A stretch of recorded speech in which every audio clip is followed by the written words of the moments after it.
I mean, there's definitely confusion in the market. I mean, there's, you know, you've got a Foxtel IQ box, you've got a Freeview box, you've got a TiVo box, you've got Fetch, you've got Xbox. Yeah, and remember, I think everyone's how are consumers supposed to understand what it is? Well, remember, everyone's trying to pretend they're the answer. That's the whole point, to try and stop the competitions. I mean, you know, free-to-air digital is trying to pretend it's the answer for breadth of range of content. Well, it clearly isn't. You know, clearly Foxtel's growing their presence, and they're going to want to use their situation to try and grow it. Fetch has their answer. So I think, you know, in a sense, you need to look at how the industry is reacting as opposed to what's actually going on for the consumer. But is it the answer? Connected TV? I think it's one of the answers. I think raised it then. I think from a consumer point of view, it is all TV. It's just on different devices and multiple devices now. So connected TVs and ultimately, no doubt that there'll be a potential Foxtel play with a TV provider at some point in the future. That would be a logical play. I mean, it's another device to push Foxtel and their content through to the consumer. So I think it is all TV, no matter what device or what box you're watching it through, and that's the consumer, and that's what they're getting. I think connected TV, or having the internet displayed on a TV screen, actually has an opportunity to start seeing different types of content being delivered rather than just television programming. Because if I think about the internet on a mobile phone, the nature of that screen changes what people put on the internet to be viewed. So when we made it smaller, that changed what we look at. And if we put the screen bigger and we put it on the wall, maybe we'll change what goes on the internet. And so the content could become a cross between television and games, and actually entertainment with more of an involvement element to it that's delivered over the internet, and it enables you to interact with that content or entertainment experience. And for viewers, I mean, what will the viewing experience be like, you know, with connected TV? I mean, how does that change?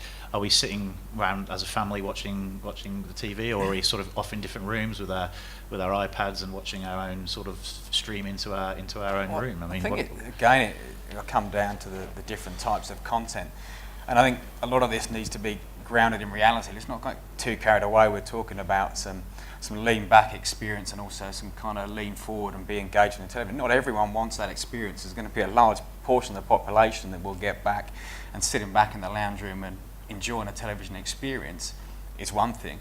If it's going to be live sport or reality television where the opportunity for engagement, social conversations becomes greater, I think that's where you'll see the real benefit of this technology come to life. Right. Yeah. I kind of half agree, but I think the first step to that is a second screen experience. And I think that's far more prolific now than I think some would like to admit, which is, yes, you're watching whatever's being streamed to you on your whatever box, whether it's free-to-air digital, whether it's Foxtel, etc., but you're either on your iPad or your, more likely your iPad type device, tablet, as opposed to your iPhone. You're doing other stuff. It may be show related, and that's a Z-Box kind of model and others like that, or maybe you're playing a Zynga game. I think there's a lot more of that going on, and it talks to the attention span and the multitasking ability of younger viewers. Now, it's rare to get grandma at 75 doing that, but it's quite common to get 25-year-olds doing that. So I think it's you still may think that your audience is watching the single screen experience, the lie back watching the. In fact, and I mentioned it in the clip, and I see it a lot of families where they're sitting watching a show, supposedly all watching a show, and one's playing a Zynga game, one's doing Facebook, one's doing their company email, and one's interacting with the show, doing sort of derogatory comments about the show to their friends on Twitter. So I think that second screen's a first step towards this, and also you need to think about, you can't really have a family interacting with a screen. That's a bit weird, right? Because who's the control point? Who's the master of that environment? So I think in the individual experience, it works, and in the sense of, as you see, with Boxy and others, with the sense of, down the side you can see what shows my friends are watching, and that might be a family saying what our family friends are watching, but really you're not going to have a family interacting multiply over one screen. It's a bit weird. It's a bit. Right. But haven't we always been multitasking? I know now from a technology point of view we've got greater devices to play games, etc. But whether you've been reading a magazine, kicking the dog, heaven forbid, chatting to the wife, we've always been multitasking. Yeah. So again, technology is just leading us down a similar No, I think path. it's a lot. I think that probably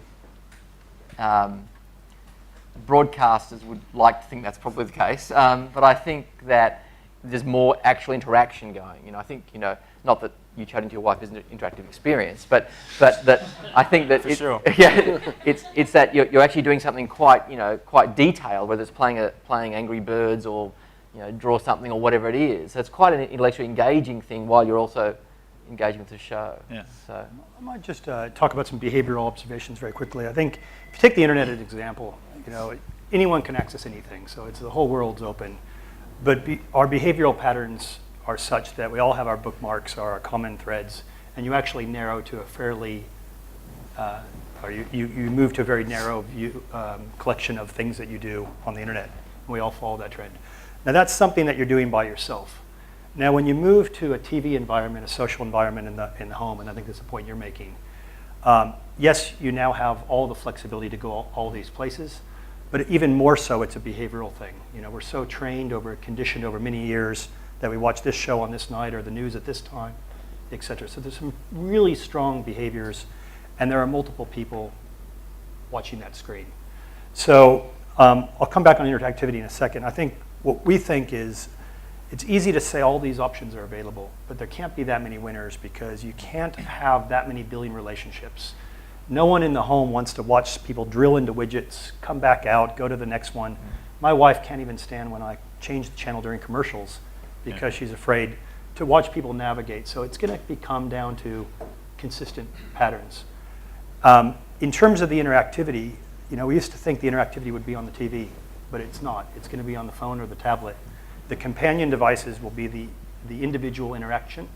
If you want a recipe on MasterChef, you don't want to see it on the TV because not everyone in the house wants to see it. You want it on the tablet, and you want to be able to store it. So I think what you have now is we can cater to niche audiences, a Hindi audience, a sports fan from a particular country, people like French cinema. You can go out and find the things you like. But it's not what you can do, it's what you can do easily that's going to win in this space. And you need a common billion relationship. You need easy and familiar navigation, and something that's not going to frustrate the hell out of the rest of the family. And then the interaction is going to be on these individual devices that we call the 1 or 2 foot experience, not on the 10 foot experience. I think with the interaction of those devices, there's a very good chance these devices will become the remote control of the main TV. And that's where it's kind of heading. And the remote control is as powerful today as it probably more powerful than it was in the past, but whether that be the smartphone in kind of 5 years' time, that will be controlling the big screen in the room. So my quick plug is the iPhone and the iPad is the remote control. So I have one here. no, it's exactly that. So you can change the channel, you can turn it into a keyboard, you can change the volume, you can record a show, pause live TV. All of those things are now paired to the TV. And the reverse is true from an advertiser perspective. If those devices are paired to control the TV, then the TV can control those devices, which means you can actually navigate people to certain screens on their tablet, just as the ad's showing on, and save them the exercise of going through it. I think the interesting from a consumer perspective, nobody's really answering the question the right way because everyone's trying to keep you within either a very tightly walled garden if you're free-to-air television or a slightly less tightly held garden. In the case of some of the cable providers.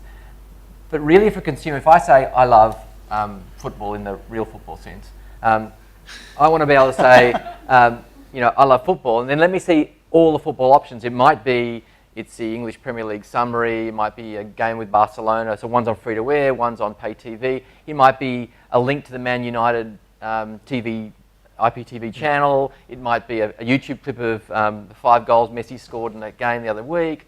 That's what I want. I don't really give a rat's where it came from. I want an experience that says, is it in the things I'm interested in, or the areas I'm interested in, or my family's interested in, show us all the options. Don't make us do a particular search algorithm down one channel or one medium, another search algorithm over there. So I think over time that will get solved. Now the question is who solves that? And there's lots of money, people spending lots of money to try and become that layer. Right. The one who solves the investigative curation discovery layer.